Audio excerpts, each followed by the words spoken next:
दोन योजना ह्या शेतकऱ्यांसाठी आहेत आणि त्या 39,309 कोटी एवढी रक्कम ही केंद्र सरकारने माझ्या महाराष्ट्रातील शेतकऱ्यांसाठी त्यांनी ती दिलेली आहे। आणि महाराष्ट्राचा प्रधानमंत्री किसान सन्मान योजना या निधीच्या योजनेपासून वंचित राहिलेल्या राज्यातील आणि माझ्या पंढरपूर मंगळवेढा मतदारसंघातील हजारो पात्र शेतकऱ्यांना न्याय देणारा हा प्रश्न आहे। अध्यक्ष महोदय, केंद्र सरकारच्या PM किसान सन्मान योजनेच्या या लाभार्थ्यांची यादी राज्य सरकारच्या नमो शेतकरी महासन्मान निधी योजनेसाठी सुद्धा वापरली जाते।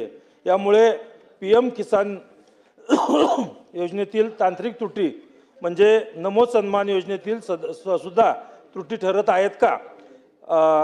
एका तांत्रिक चुकीमुळे शेतकरी केंद्र आणि राज्य अशा दोन्ही सरकारच्या मतीपासून एकाच वेळी वंचित राहत आहेत। योजनेसाठी 1 फेब्रुवारी 2019 ही कट ऑफ तारीख निश्चित करण्यात आलेली आहे। या तारखेला 5 वर्षाहून अधिक काळ उलटून गेलेला आहे, तरी या अटीमध्ये बदल न केल्यामुळे 2019 नंतर 7/12 नाव चढलेले नवे शेतकरी आजही या लाभापासून वंचित आहेत। अनेक कुटुंबाच्या वडिलांच्या हयातीत कायदेशीर वाटणीद्वारे जमीन मुलांच्या नावे होते। अशा प्रकरणात केवळ 1 फेब्रुवारी 2019 नंतर जमीन नावावर झाली म्हणून खऱ्या शेतकऱ्याला अपात्र ठरवले जात आहे। खरेदी खत किंवा बक्षीस पत्राद्वारे जमीन मिळालेल्या शेतकऱ्यांना लाभ न मिळणे हा त्यांच्यावर होणारा अन्याय आहे। एकीकडे शासन कारवाई सुरू असल्याचे सांगते, तर दुसरीकडे नुसते एकट्या मंगळवेढा तालुक्यामध्ये अध्यक्ष महोदय डिसेंबर 2024 मध्ये पाठवलेले 1989 प्रस्तावापैकी ऑक्टोबर 2025 मध्ये काही मंजूर केलेले आहेत। त्यापैकी 402 प्रस्ताव अद्याप प्रलंबित आहेत।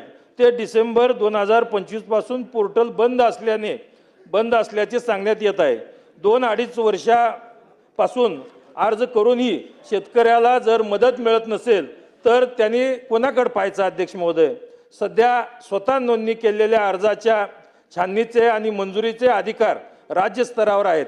त्यामुळे स्थानिक पातळीवर कामाचा निपटारा होत नाही। वारस हक्काने जमीन मिळालेल्या वारसांना सद्यस्थितीत ऑनलाईन अर्ज करण्यातही अनेक अडचणी येत आहेत। कोणत्या शेतकऱ्याचे पैसे जमा झाले आणि कोणाचे अडकले याची यादी तालुका स्तरावर उपलब्ध नसते। यामुळे शेतकऱ्यांना सरकारी कार्यालयाचे उंबरठे झिजवत आहेत।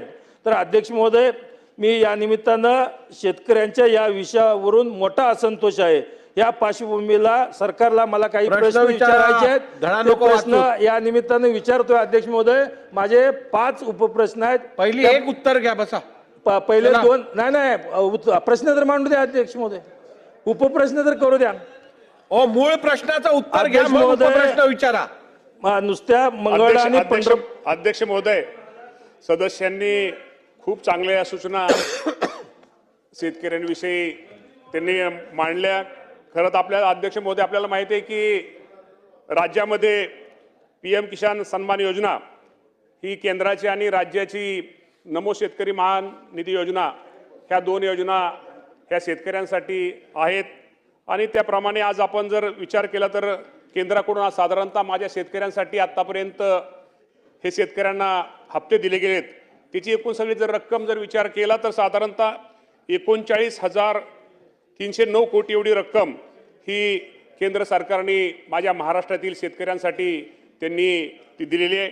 आणि महाराष्ट्राचा जर आपल्या राज्याचा जर विचार साधारणतः एक हप्ता साधारणतः 1814 कोटी रुपये। मगाशी जे आपल्या सदस्यांनी जे विषय विचारला की त्यांच्या सोलापूर जिल्ह्याचा त्यांनी विषय विचारला, तर सोलापूर जिल्ह्यामध्ये साधारणतः 6,99,000 लाभार्थी पात्र शेतकऱ्यापैकी साधारणतः 6,82,000 शेतकऱ्यांना आतापर्यंत आपण त्याचा लाभ हा दिलेला आहे। त्यामुळं त्यांचा जो प्रश्न आहे की ही जी योजना आहे केंद्र सरकारची, ह्या केंद्र सरकारच्या योजना ही साधारणतः त्याचा कट ऑफ डेट ही पूर्वीच्या वेळेस केंद्राने योजना जी आपण केंद्राने ते राज्याने त्याप्रमाणे राबवली साधारणतः 1 फेब्रुवारी 2019 की त्याच्या अगोदर असणाऱ्या शेतकऱ्यांसाठी 1 फेब्रुवारी 2019 नंतर जर कुणी नवीन शेती घेतली तर तो लाभार्थी तो शेतकरी यामध्ये पात्र ठरत नाही। आणि सदस्यांची भावना आहे बरोबर आहे की त्या 2019 नंतर फक्त वारसाला एखादा मृत्यू झाला तर वारसाला त्या योजनेचा लाभ घेता येतो, परंतु ज्यांनी नवीन शेती घेतली किंवा नवीन ज्या ह्या गोष्टी घेतात तो त्याला लाभ होत नाही. त्या बाबतीमध्ये आम्ही निश्चित प्रकारे केंद्र सरकारकडे आम्ही प्रस्ताव दाखल केलेला आहे. आम्ही वारंवार त्यांनी विनंती पत्र दिलेली आहेत. मी स्वतः कृषी मंत्री झाल्यानंतर माझ्या अगोदर मला वाटतं कोकाटे साहेब असतील किंवा हे असतील, आम्ही दोघांनी मी सुद्धा पत्र साधारणतः जानेवारी महिन्यामध्ये पत्र हे केंद्र सरकार दिले. कारण आता हे निकषामध्ये आता बदल करणं गरजेचं आहे. कारण काय 1 फेब्रुवारी 2019 नंतर त्यानंतर अनेक शेतकऱ्यांनी नवीन जमीन घेतलेली आहे. जे गरीब शेतकरी आहेत त्यांना हा योजनेचा लाभ मिळाला पाहिजे. या बाबतीमध्ये केंद्राकडे आमचा सगळ्यांचा पाठपुरावा चालू आहे. आणि सोलापूर जिल्ह्यामध्ये सुद्धा जे काय अपात्र त्यांनी जे सांगितलं की काय शेतकरी पात्र शेतकरी आहेत, परंतु पात्र शेतकरी असले तर निश्चित प्रकारे त्यांना जास्तीत जास्त या योजनेचा लाभ हा राज्याची योजना असू द्या किंवा केंद्राची योजना असू द्या हा शेतकऱ्यांना लाभ दिला जाईल. साधारणतः 13,000 कोटी रुपये हे राज्य सरकारच्या माध्यमातून दिले आहेत. केंद्र सरकारच्या माध्यमातून 39,000 कोटी रुपये हे माझ्या शेतकरी बांधवांनी दिले आहेत. त्यामुळे